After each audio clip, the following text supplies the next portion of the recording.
Welcome back. We are ready for top four of the Balance Patch League Challenge. I'm Jacob Lintner, joined by 2019 Collinsville Regional Champion Jake Major.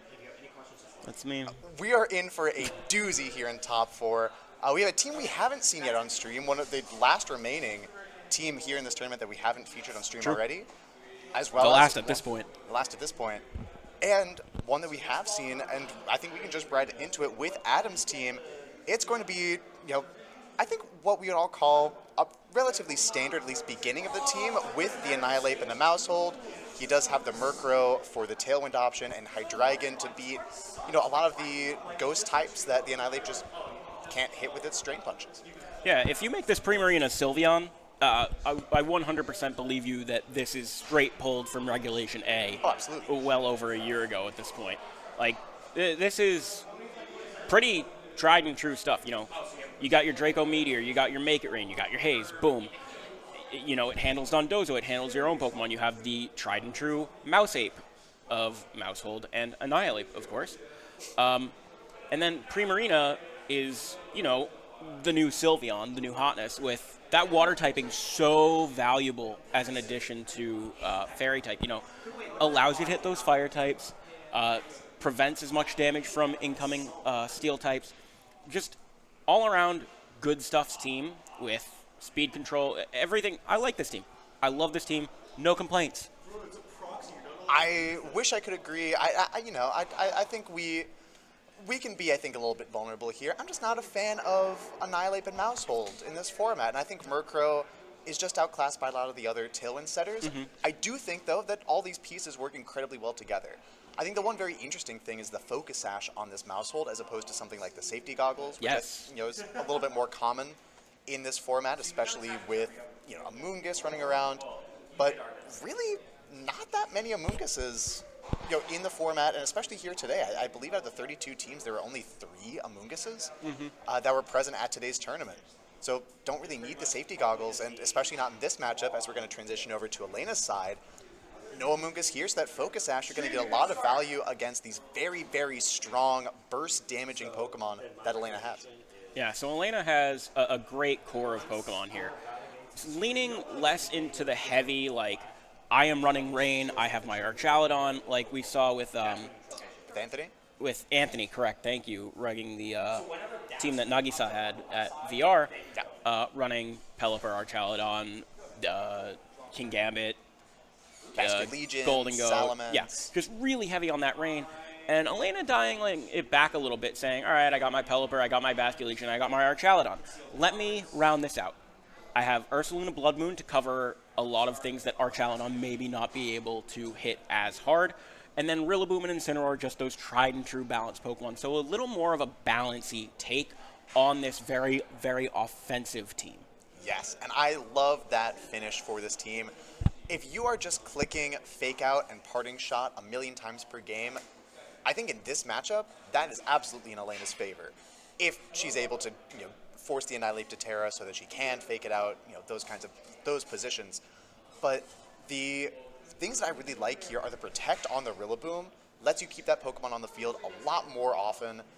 As a lot of the Miracle Seed or Meadow Plate Rillabooms will drop the Protect option just to keep U-turn for a little bit more pivoting.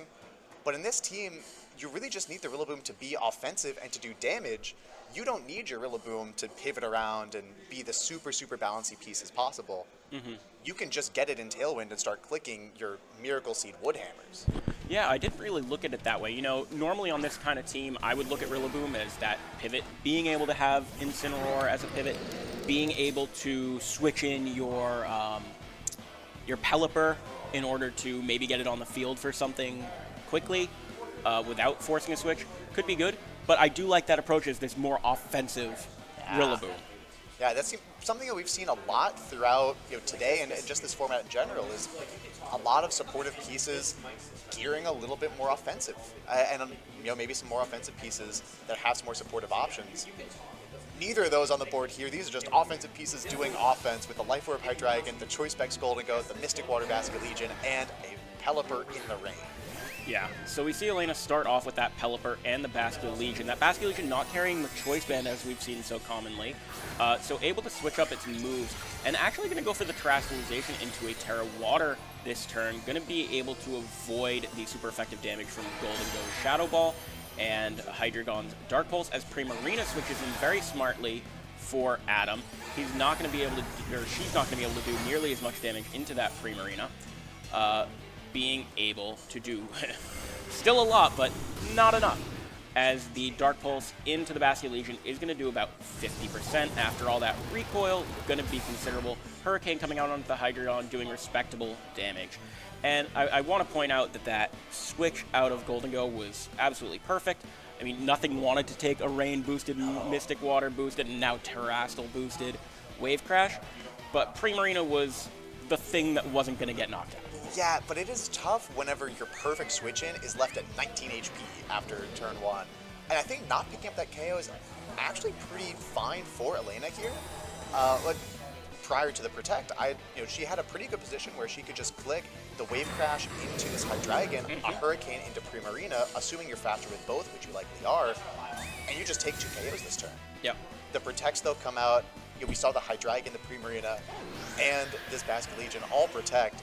So Pelipper, the only thing to move, just gets Tailwind for itself, now guaranteeing that it's going to outspeed everything on Adam's side. And you have the exact same position for Elena this same turn, where you just click Wave Crash into the Hydreigon, Hurricane into the Primarina. You could even Weather Ball the Primarina if you think a Golden Go might switch into that slot. And you're just able to just keep your foot on the gas here with this Rain mode for the next 3 turns. Yeah, I agree with you. A bit of a superfluous Protect from Basket Legion. Had it just been a Wave Crash into Hydreigon, probably would have just taken out a knockout and would not have knocked out itself in return. And Pelipper, unless it's built to be really slow, but with that Focus Sash almost never going to be built slow, is going to be faster than Primarina naturally, as Primarina is going to get a double Protect here. Yeah, and Adam went for the double Protect, Aqua Jet into Primarina. Elena not choosing to take the Wave Crash recoil, but the Hurricane, because Pelipper got Tailwind the last turn, will still knock out the Hydreigon. A lot of ways to get the exact same thing done. This way, you at least don't take any recoil with your Basket Legion. Yeah, a few more steps were taken. Possibly Elena thinking, okay, I don't want to give a free switch to Adam. Like, maybe something was going to Protect, and then Adam would be able to get this Murkrow in and get into a better position where maybe Primarina would be able to do more damage, and I have to match that Tailwind ahead of time. So really behooving Elena there to actually make that play. But now going for another Protect. Yeah, and now you would think that Mystic Water, Terra Water, Wave Crash in the Rain, likely enough to deal with this Murkrow, even with the Eviolite item. Your Pelipper, we have confirmed, is faster than Primarina. I would have loved to see Elena just keep clicking Wave Crash throughout this entire game. I don't think there's a ton that Adam can do, and especially with this turn now, this is a Golden Go and a Murkrow that cannot Protect. This is the last turn of Rain, but this is still one more KO that Elena is going to be able to take as long as we don't see the Quash come into this Basket Legion. Yeah, I think Elena needs to be a bit more confident with her play, kind of taking the foot off the gas and almost stepping on the brake and saying, maybe I'll take a step back, I'm so far ahead, when she could easily be just pushing this pressure so aggressively. But we do see the Quash from Murkrow fail into the Rillaboom slot as the Shadow Ball comes out. Adam noticing that I need that Basket Legion off the field. Weather Ball with that Rain boost, gonna be able to do some damage to this Golden Go. A good chunk there indeed. Enough for the 2-hit KO, and this Rillaboom now has Fake Out pressure. Yes, the tricky part here is that the Rain now has stopped. If you need your Basket Legion to do a lot of work in this endgame, you'd really like to have the Rain reset up for it. But you still also have to get in a position where this Murkrow can't just click Quash into you. Yeah, I think Elena just kind of fumbling around her own Rain turns, as well as her own Tailwind turns, surprisingly. But we do see our Chaladon come in here to eat this Shadow Ball. Not going to be a generous amount due to its stat spread. And the Stamina boost is going to activate. Murkrow going to do Foul Play, but after that defense boost, not going to be enough. Stamina is going to activate 2 times. and Rillaboom is going to get a bonk, Wood Hammer right into the Golden Goat and get the KO. Now it is Murkrow against a team of 4 Pokemon that have taken their share of damage, but Murkrow's Foul Play not enough in the tank to be able to handle that Rillaboom. Sorry, not the Rillaboom, the Pelipper. Yes, a very interesting turn there from Adam as well, doubling into the Pelipper. You are likely expecting a switch there, so at least you deal a ton of damage to the Archaludon as it switches in. But you would think Adam, knowing the way that his Pokemon are trained, should know that at the very least this Golden Goat is going to be faster than the Rillaboom. If not, knowing that the Murkrow should be faster, has a KO with both Pokemon into that slot, and then you can just Shadow Ball the Archaludon. You have a 2 KO onto that slot, the next 2v2. I think some of the targeting in this game kind of not being exactly as precise as it needs to be on both sides, and whenever that kind of play happens, whoever gets Tailwind up, whoever has the better offensive pressure early in the game, tend to have that advantage, and that's Elena just really putting all of their cards out on the table first, and I mean, just showing us the power of this Basket Legion in the rain. Yeah, I think Adam needs to be a lot more careful of that Basket Legion going into Game 2. Of course, when you have 2 resists and they're Hydreigon and Primarina, Hydreigon's great. Primarina not fast enough, maybe having to lead against this, and we'll see how Elena adjusts, knowing how much that Adam has to adjust himself to handle this torrential onslaught. Ooh, that's a good one. Thank you. I think the key for this game for Adam could and likely should be that Murkrow. That is really the only way that you have to slow down this Basket Legion, because of the stacking speed boosts of Swift Swim in the rain and Tailwind. Really the only way you have to deal with that is going to be this Prankster Quash that will make it move last in its priority bracket. You're not going to be able to stop things like the Aqua Jets, but if Basket Legion is just clicking Aqua Jet, that's much preferred to Basket Legion clicking Wave Crash and doing 160 something damage to your Primarina, which is supposed to be your resist to that Pokemon. Yeah. I'm very curious how much Hydreigon does to the Basket Legion. Obviously, Dark Pulse is going to be super effective until the Terrestrialization. I'm curious how much a Draco Meteor would do, and I was alluding to this. I had no idea this was going to be the lead. I honestly was just looking at team sheets. I'm very curious how much a Tailwind Draco Meteor will do into Basket Legion. The trouble is, of course, that Pelipper can go for a Tailwind on a Basket Legion Protect. However, Murkrow pressuring that Quash makes that kind of moot. Yeah, we did see that Dark Pulse did, I want to say somewhere in the neighborhood of 65, 70% maybe in Game 1, maybe a little bit less. Basket Legion has a lot of HP, and it did take a lot of damage and recoil from that Wave Crash in the Primarina turn 1. We are going to see the Basket Legion Protect immediately, likely going to be followed up with a Pelipper Tailwind, but Adam looks like he called this. The Dark Pulse goes into the Pelipper, but Pelipper is faster than Murkrow and will get the Tailwind off before fainting. What almost was a phenomenal turn for Adam turns disastrous as the Tailwind goes up for free. Elena, yes, she no longer has her Rain Setter, but now gets her 2 Rain Sweepers in for free with a full 4 turns of Tailwind. Wow. So that's not what you expect. Of course, Murkrow a lot faster than Pelipper naturally, but with that Eviolite investing almost entirely in bulk, I would have to assume. I know the exact numbers, and I'm shocked that Murkrow isn't trying to outspeed Pelipper at its maximum speed. It wouldn't take that much. But a Hydreigon and a Murkrow now versus a Basket Legion and an Archaludon, this Basket Legion, thanks to the Rain and Tailwind, is the fastest thing on the field. However, Murkrow being able to handle Quash, Archaludon being able to threaten a KO on Hydreigon threatening a KO onto Basket Legion if there's no Terrestrialization. This turn could go so many different directions depending on what each trainer clicks. Yes, this is going to be the Terra Water on Elena's Basket Legion, and I believe we saw Adam's Hydreigon also lock in the Terrestrialization option. I'm curious to see if Elena is going to call this Quash into the Basket Legion, clicking the Aqua Jet into the potential Terra Fire on this Hydreigon. Yeah, Terra Fire is a Terrifier when you are in rain against a water type. This is so against the grain of what anyone would naturally do. But going for that quash here, probably just wanting to take that Archaludon's Draco Meteor as Electroshot actually outspeeding Adam's Hydreigon. The Electroshot is going to go into the Murkrow here, I would have to assume, and it's probably going to pick up the one-hit KO here. No, it goes into the Hydreigon and does not one-hit KO. The Draco Meteor is going to miss, though, into the Basculegion, and the Wave Crash comes out. This one is going to be more than enough to finish off that Hydreigon from 13 HP, and that Terastallization down the train because of a 10% chance on that Draco Meteor. I'm in awe at the training of Adam's Pokemon. Adam doesn't have Tailwind up. Adam doesn't have Tailwind up? No, he clicked Foul Play turn 1.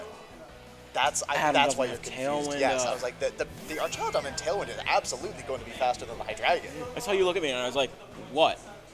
Yeah, Adam doesn't have Tailwind up. My apologies on that one. Yeah, that's 15 out of 15 PP. The Tailwind never went up. That's right, because it went for the Foul Play and then went for the Quash. Yes, I shouldn't have been surprised, but charting that with not Draco Meteor and Wave Crash is interesting. Although maybe Elena just knows this Terra Water Rain boosted Wave Crash is enough to do a lot, and Electroshot's probably going to finish it off. Yeah, if it did that much to the Primarina, I would think it is likely going to one-hit KO this Hydreigon. Quash going into this Archaludon, though. Yep. We'll see how much damage this Basculegion can get off. A huge Wave Crash coming out here and doing a little bit more damage than it did in Game 1. Still not enough to one-hit KO, thankfully, to resist. As the Moonblast will not one-hit KO the Basculegion either. Yeah, with that Throat Spray item not activated at all, this Primarina just did not have the oomph it needed to get the KO. I don't know if something like a Life Orb would have gotten there. Choice Spec certainly would have, but Electroshot is definitely enough to do 12 HP of damage on this Primarina, and it is going to get knocked out. Well, do you think that might have been a roll, though? It could have been. The +2 Electroshot, I think that might have been a roll on 12 HP. Super effective. I mean, it's not the same type of attack. See, that's the thing. It's not the same type of attack bonus. Yeah. So, but as we see this endgame running up here, 2 more turns still of Rain and 1 more turn of Tailwind for Elena's side. This is what I think we wanted to see in Game 1. Of just, you have your Rain Sweepers in, click those attacks, and she is just mowing through Adam's team. Now that Rain and Tailwind have been set up, even with the Murkrow being led, Tailwind going up as a countermeasure on Adam's side, this Basculegion is still the fastest thing in the field, and this Wave Crash is going to be a delete button for one of these 2 Pokemon on Adam's side. It will be this Golden Gun. Oh, that's just cruel. This Goldingo just got struck in its vital organ or coin. I don't know. Yeah, that's every Gimme Golden Paldea just drowning. Yeah. After that Wave Crash. That was a miserable sight. Basculegion goes down along with its last respects to all its teammates. And the +3 Archaludon Electroshot is going to go into this Murkrow. It has no other target except for the side that would fail, but it is not going to fail and go into the side as Murkrow is going to get knocked out here. And yeah, as you said, Elena putting her foot on the gas that game, going for the same Protect on turn 1 and getting up the Tailwind. Adam not falling for it, but the training of his Pokemon was just not there, unfortunately. Just very interesting, the speed interactions of that match, because the Murkrow was faster than Elena's Rillaboom, which oftentimes is trained to be faster than opposing Pelipper's, but we know that Elena's Pelipper was faster than the Rillaboom because it outsped the opposing Murkrow. So Murkrow's speed, somewhere in that range, I'm just curious to see exactly where that would fall. But yeah. Just showing the power of this Rain composition. Yeah, so Adam, again, making that great call, but it just not paying off, unfortunately. So Elena is going to go into the finals here at the challenge here at Balance Patch. There it is. I believe this is her first cut in an event, she might have said, unless I'm wrong. I wouldn't know that, but if it is, an incredible way to go, as she is going to face in finals either Stefan Mott or Zhe Zhang, 2 very accomplished players in their own right. And it's going to be an incredible matchup. the strength of her Rain team going up against whoever's in the way. Yeah. Let's see if they know their Calyx into a Mystic Water, Terra Water wave crash in the rain. We'll find that out though right 100. after this break.